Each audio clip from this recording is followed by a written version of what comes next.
Star Wars under Disney has become a flaming trash pile. And when you start asking interesting questions like who set it on fire, who started the pile up in the first place, well, there's a lot of blame to go around. Now, one person that deserves a lion's share of that blame, Kathleen Kennedy, a successor for George Lucas that was actually picked and yet betrayed him. Fun times, huh? Fun times. So hey there. So today I want to return to that wonderful world of trash fires. And no trash fire is quite as big or significant as that one you can see from outer space, Star Wars.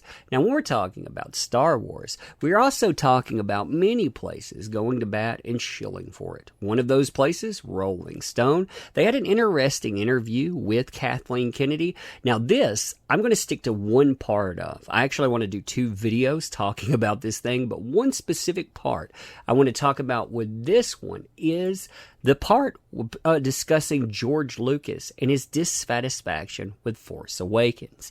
Now, it's been interesting to see how he felt about this over time, too. We've heard about that because of Bob Iger's book. In fact, back in September, when this started making waves, it was amazing to see because the CEO of Disney himself, Bob Iger, was telling us, hey, I went out, I disappointed George Lucas. Really, I kind of stabbed him in the back because I took his dream, and well, I turned it into something that he couldn't recognize. Now, it's been interesting to see people talk about that too, but Kathleen Kennedy discussing it, yeah, I thought that was really, really interesting. Now, before we get into this though, if you like this kind of content, make sure you're subbed to the channel. Enjoy these types of videos? Well, share them with others. Maybe other people want to share a little bit of popcorn, watch me have a breakdown one day. Fun time stuff. Fun times. If you want to go further too, you want to help out the channel in different ways to do so. There's merchandising, join buttons, and also the case of the littlest umbrella. That, it'll only be around for less than 2 weeks now. It's our initial foray into comic books, and it's a message to these crazies out there. We can defy you. You know, they're taking over everything. And well, we can either give it up or we can create viable alternatives. And me, I want an alternative to this nonsense. I mean, this petty, inane nonsense. So, Lucasfilm talks about Kathleen Kennedy on the rise of Skywalker and the future of Star Wars. Now in this, she discusses many things. She talks about how great Jar Jar Abrams is. She talks about how great the episodes are going to be. And in fact, on the George Lucas thing, she makes some interesting comments.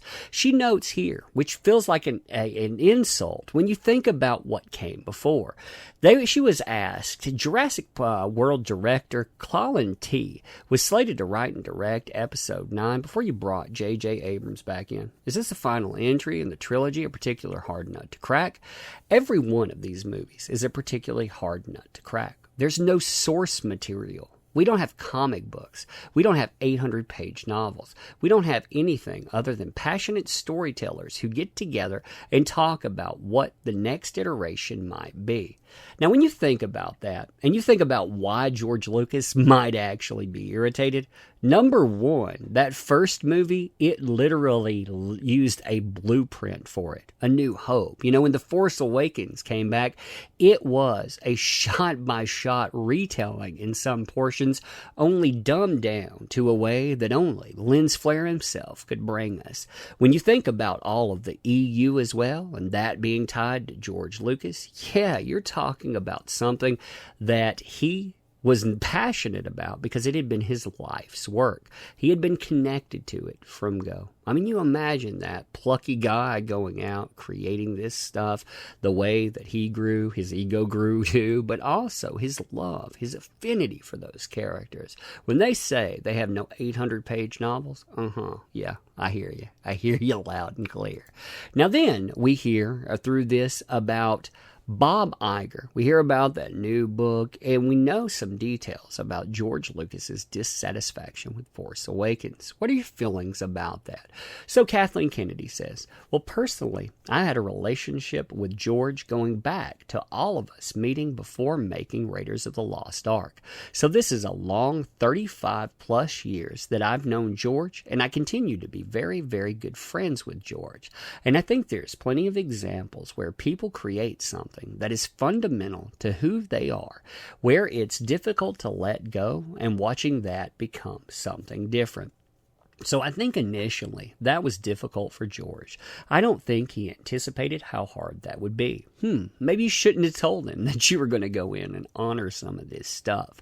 Maybe, just maybe, when you're going to go out and utilize Star Wars, he thought, hey, maybe you're going to utilize the George Lucas portion of it too. You know, some of those plans that you had me talk to you about. But no. No way, shape, or form. So I think that it was difficult for George. I don't think he anticipated how hard that would be. And JJ came into it with such enthusiasm and, frankly, reverence for Star Wars and for George, and had to find what was personal for him. He had to make it his own. You notice that too. They always revere who came before. They always have it tied to some point of nostalgia. But they always have to go in and they have to put their mark on it, because truly, it's not about Star Wars. It's about it being George Lucas's Star Wars. And you've got to make that J.J. Abrams Star Wars, because if you don't, you're nobody. You're nobody indeed. Continuing, every director who comes into a movie has to make something their own. They have to find themselves in the story. And that's going to become a different point of view. And I think that's all George was reacting to.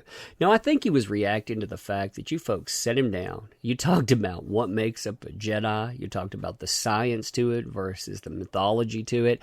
And then you threw everything on the back burner. And then you threw everything out the back door. I mean, it was amazing to watch how basically we got this idea that this would be venerated. And then it wasn't. It wasn't at all. But continuing. And he may not agree with every choice JJ made. I'd love to know what choices he did agree with. He may not agree with every choice Ryan made. I wonder, when we're talking about those two folks, what would he have agreed with? But he appreciates the filmmaking. I'm sure he does. That I know. And he so appreciates, for instance, what ILM has done in the work of the movies. I mean, that's a company he created. Oh, so you're talking about what his company continues doing, not what these idiots that have been basically attached to it, what they're doing. It's kind of like saying, I love the ship because the ship belonged to me, but the captain's an idiot. He's going to take it down. I'll get you. So, and he just continually tells me how astounded he is by how far things have come and how now whatever comes into your mind can be achieved. And he came down, for instance, on The Mandalorian to see what we were doing. He had worked with long time with the director. He's known the series creator, and he was just like a little kid on the set when he was watching what we were doing. So I see him getting caught up in this again, and I think there's a little bit of regret that he's not on the stage and directing movies, and in it still. No, he probably thought, hey, that's the bounty hunter that I actually remember. That's something I would have made. It's a classic samurai movie. It's a western, a spaghetti western, which those two things are one and the same. If you think about the source and inspiration, you have the samurai movie, then you have the spaghetti western, and that was what George Lucas was making. I mean, when you think back to the inspirations for Star Wars, we have a little fortress in there. Like I said, we have ourselves some samurai. So, continuing on. And that may filter into it as well. I can't really speak on behalf of what George is feeling all the time, but I know he's very, very proud of what he created. He should be. He created something that really, it did touch a lot of people there. And it would continue to as well. I hope one thing that these folks never take away is the fact that impacted so many people. And to see people go on and enjoy this now, it's almost 2020 is pretty remarkable. Is there any universe in which George could be lured back for some kind of one-off or just do anything? Nah, I doubt it. But listen, I think that would be fantastic if he would be interested in doing that again. But I doubt it. He's loving doing his museum right now.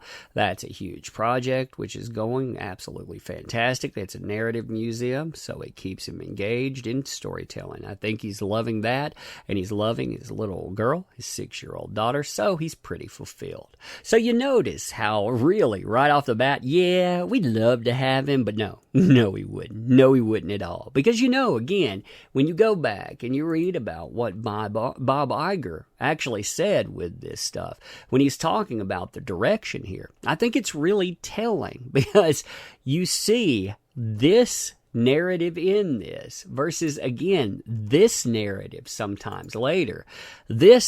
It's poison. I mean, straight up. George immediately got upset as they began to describe the plot, and it dawned on him that they weren't using one of his stories he submitted during negotiation. George knew we weren't contractually bound to anything, but he thought that our buying the story treatments was a tacit promise that we'd follow him, and he was disappointed that his story was being discarded. I'd been so careful since our first conversation not to mislead him in any way, and I don't think I have now, but I could have handled it better. George felt betrayed, he notices. You see all of that here. So this stuff that they talk about, why would he want to come back? But also, they're never going to have him back. So anyway, when you see all of this stuff, you see all of these interviews, besides the fact that you're really looking at a place that forgot. When you cover cringe, you don't roll around in it. You don't rub it on your face. You point your finger and laugh. Besides that, you see the way this is spun. Yeah, you see it indeed. So you tell me, what do you think about this? What do you think about the thoughts on George Lucas? And we'll talk about the rest of this and the episode 9 stuff a little bit later because it's good too. So again, like this kind of content, make sure you're subbed to the channel. You know that drill by now. Such a sexy process. Also, I want to say that I appreciate you showing up. I appreciate you empowering these endeavors. These folks, they forget that. They really do not respect that idea. Me, I want to respect that, so I thank you every time like this. That's why I throw this on here, because these people, they need to remember it. They need to remember who empowers endeavors. That's you. So thank you. I appreciate you. If you want to help out the channel, you know that drill too, and leave those comments. And always, thank you. We'll be doing this again soon. Thanks.